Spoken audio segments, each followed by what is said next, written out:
Well, I wonder if you've ever asked the question of yourself, what am I here for? What's my purpose? What am I supposed to do with my life? I've been made a certain way. I've been put in a certain place. I've been given these relationships that I have. And I wonder if you've ever asked that question, what am I supposed to do? It's amplified. It's made even more important during a crisis when you're asking the question, what am I supposed to do? Like right now, what do I do in the midst of COVID-19? When I'm in this crisis mode, you might more deeply want to answer the question, what am I supposed to do? And I think that a toolbox might help us out. My kids often ask me questions, what does this tool do? If you know tools, you know that this tool is a wrench. And most of us know that this tool, it's a hammer.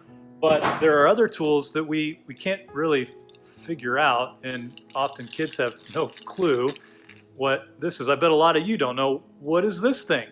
And I think that we get wrapped up in this idea that we really need to figure out what is God trying to lead us to do, which is to answer the question, what am I for? What am I supposed to do with my life? And I think that there's a great instruction in 1 Corinthians chapter 12. I'd encourage you maybe even today, read the whole chapter, but especially the first half. And in the first half, this is what it says in verse 7. So this is 1 Corinthians chapter 12, verse 7. To each is given the manifestation of the Spirit for the common good. And he's talking about specific gifts, different ways that God has made us. He's made some teachers, some leaders, some elders, some folks who are really good at discerning things, understanding things. And you just know this in your own life, that you know that some people are really, really good at selling stuff. Some people are really good at owning businesses. Some people are magnificent at being a doctor or a nurse and healing people. And right now we're praying for those folks who are working in healthcare. Maybe it's more clear when you're a hammer, what you're supposed to do with your life. And so when you find a nail, you hammer it.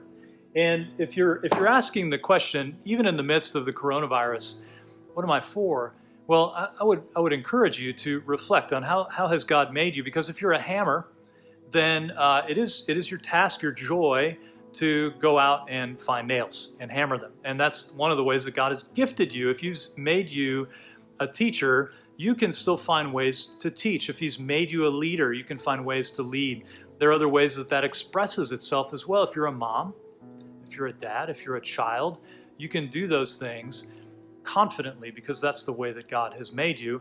And then sometimes you don't know exactly what you're for. Well, who can you trust? Well, you trust the one who's made you. You go back to the very beginning and ask, who's made me and what am I for? And what's interesting in this particular text in 1 Corinthians is that God is encouraging us that we're all made uniquely, but we're also made together. We're made uniquely. Each of us has our own gifts, but we're made to be used for the common good. And this is directed toward the church, but we can extend this to all of life. And I want to do that for us today. If you're on Marco Island or if you're in South Florida, you can join together for the common good. If you're anywhere else in the world, we're all together in this moment, and you can work for the common good in the way that He's gifted you. And you might even, as you're working, answer the question more specifically, what am I here for? So rather than waiting necessarily for the answer, just jump in.